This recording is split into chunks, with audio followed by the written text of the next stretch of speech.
Good morning, it's today again. Welcome back to Joseph's Reserves. I'm Joseph and I store 20% of my income in the form of rare coins and precious metals.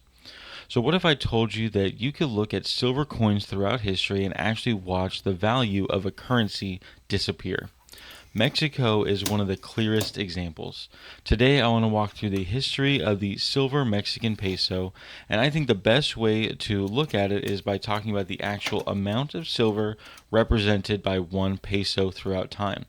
Because over the course of about 100 years, the Mexican peso went from representing more than 24 grams of pure silver to eventually representing only a fraction of a gram. And I think the best way to understand this whole story isn't by simply looking at the percentage of silver per coin alone, it's by looking at grams of silver per peso. So today we're going to follow through the history of Mexican silver from the 8 reales through the 90%, 80%, and 72% eras, all the way through the dramatic decline after World War II, and finally to the modern silver onza coins. Congratulations to Bullion on a Budget for being the first to comment on my last video. Bullion on a Budget actually does have one video out, so make sure you go check it out. And maybe this is the push he needs to make some more content. We'd love to see more from you, buddy. And before I get too much farther into the video, I want to make a mention of Lake Conroe Gold. My family and I are finally opening up our own coin shop.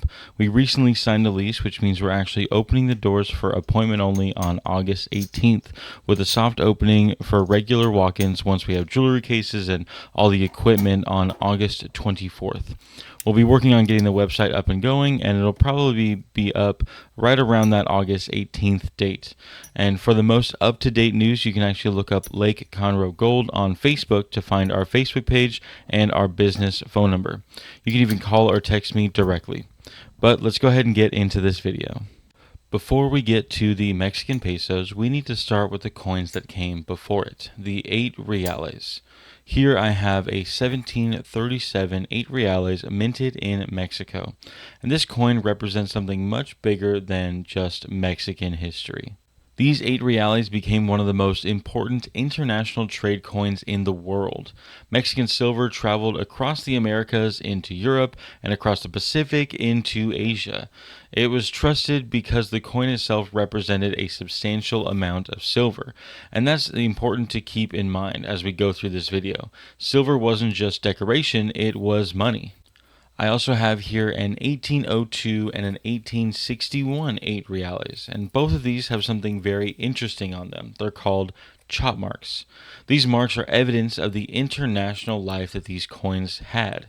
As Mexican silver circulated in Asia, merchants and money changers would test and countermark coins to verify that they were genuine and acceptable.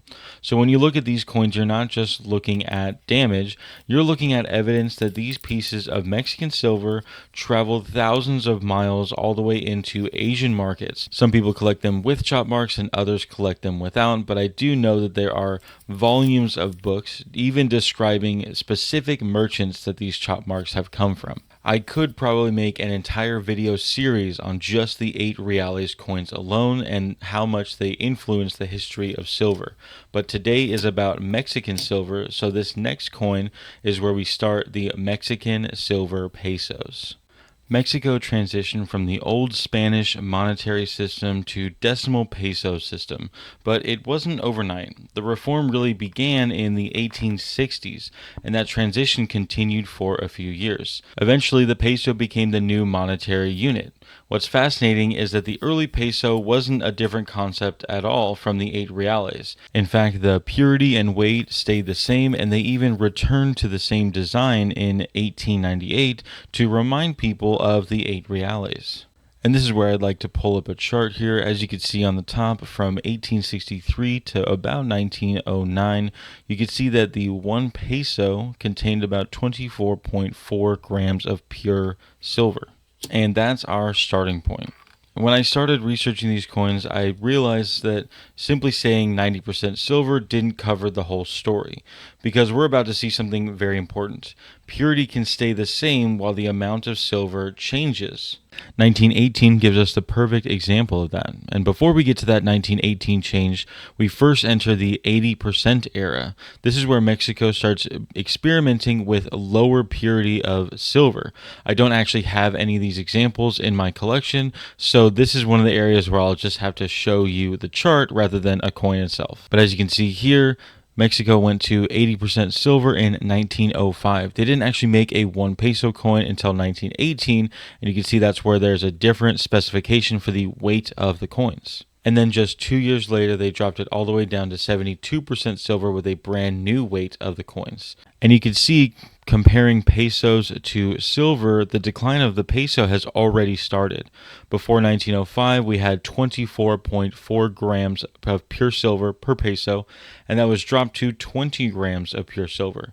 Then 14.5, and finally 12 grams per peso in the 72% era. Now, the 72% silver era spanned from 1920 all the way until just after World War II in 1945. Now, the 72% era, we can almost think of it like the Liberty coin series, the Walking Liberty or the Mercury dime. They all circulated around the same time. And simple math will tell you that while the un peso contains 12 grams of pure silver, a Walking Liberty half dollar will contain 11.25 grams of silver. So they actually do come very close to the same amounts of silver. As you can see, this 50 peso says 1919 on it, and this 72% era is technically 1920 and on. But as you can see around the eagle, this says 0.720.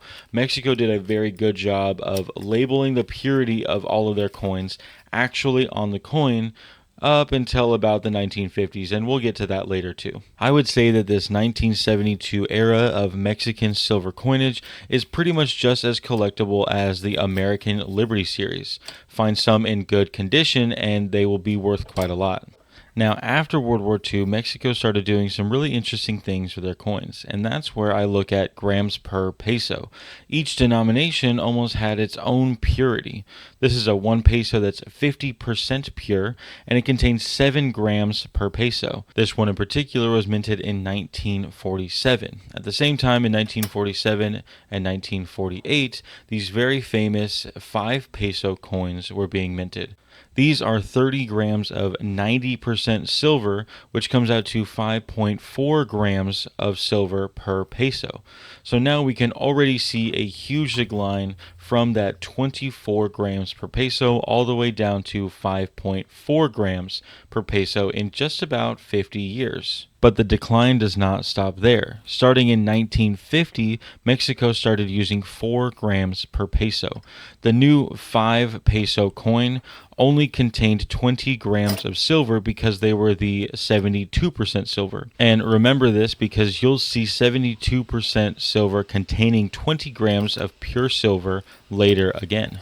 What's interesting about this era is that they also made 25 centavos, 50 centavos, and 1 peso coins out of 30% silver.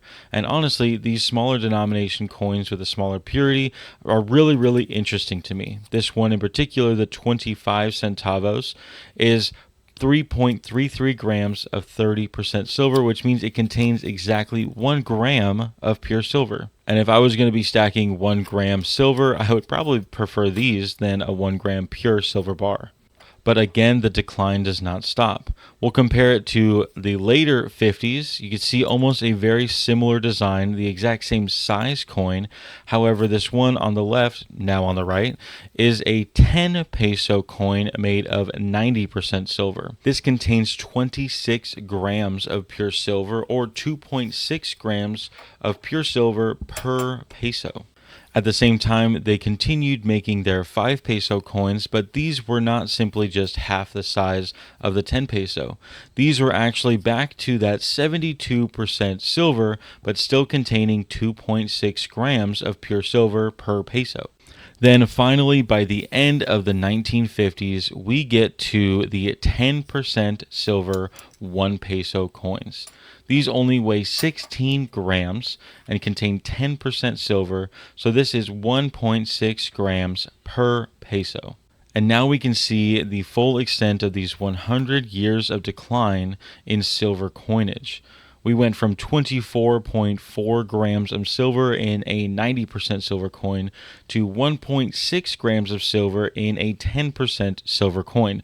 Both of these, however, are denominated 1 peso. Later, after silver was completely removed from circulation in 1967, some commemorative coins were made.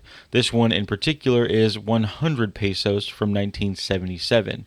And as you can see, it says it contains 20 grams of pure silver in a 72% alloy. These commemoratives were produced in 1968, 72, and 77 through 79 with various designs. And this leads us right into the creation of the silver onza. This Casa de Moneda de Mexico was Mexico's first and actually the world's first 1 ounce silver coin. And yes, I'm aware some of these were produced in 1949 as well, but as far as mass-produced 1 ounce rounds, this is where bullion really was born in silver form. Later, we get the Type 1 Libertad in 1982 and the Type 2 Libertad in 1996. Before I move on, I feel the need to mention that the Casa de Moneda de Mexico onzas are sterling silver. They're 92.5% pure, but they contain 1 ounce of silver. In addition, these are all just denominated as 1 onza, or 1 ounce. They don't actually have a face value of pesos. So unfortunately, the grams per peso analogy just falls apart right here. So what can we learn from all this? For me, it isn't simply a story about the history of Mexico. It's more of a story about money. When money is made from precious metals, the metal itself gives that money an intrinsic relationship to something people value. And if the precious metal continues to trade for relatively the same value over time, then as the amount of precious metal per specific currency decreases, then the value of that currency decreases. And Mexican coinage gives us an incredible physical record of that process. You can actually hold it in your hand, you can weigh it, you can calculate the purity, and most importantly, you can calculate the amount of silver present in each denomination. That's why I think of it as grams per peso. It tells the whole story better than just the silver percentage alone, because silver percentage can fool you. A 90% coin isn't automatically more silver per peso than a 72% coin. And a 72% coin from 1920 isn't necessarily comparable to a 72% coin from the 1950s. The real question becomes, how much silver did that peso actually represent? And when you follow the number through Mexican history, the answer tells you the incredible story. From more than 24 grams of silver per peso to essentially nothing. And that's why I love collecting Mexican silver, because they aren't just old coins, they're pieces of monetary history, the history you can hold in your hand. So from 8 reales to pesos to the last circulating silver, all the way to modern silver onzas. It's the story of Mexican silver. So if you like this video, make sure to give it a thumbs up. Go down in the comments to start a conversation or continue one. Share the video if you know someone that may like it, and subscribe if you haven't already. To my long-term subscribers, thank you so much for your continual support. Make sure you go to josephsreserves.com and check out Lake Conroe Gold. But most of all, thank you so much for watching. And just remember, every ounce adds up. So no matter how small, just keep stacking.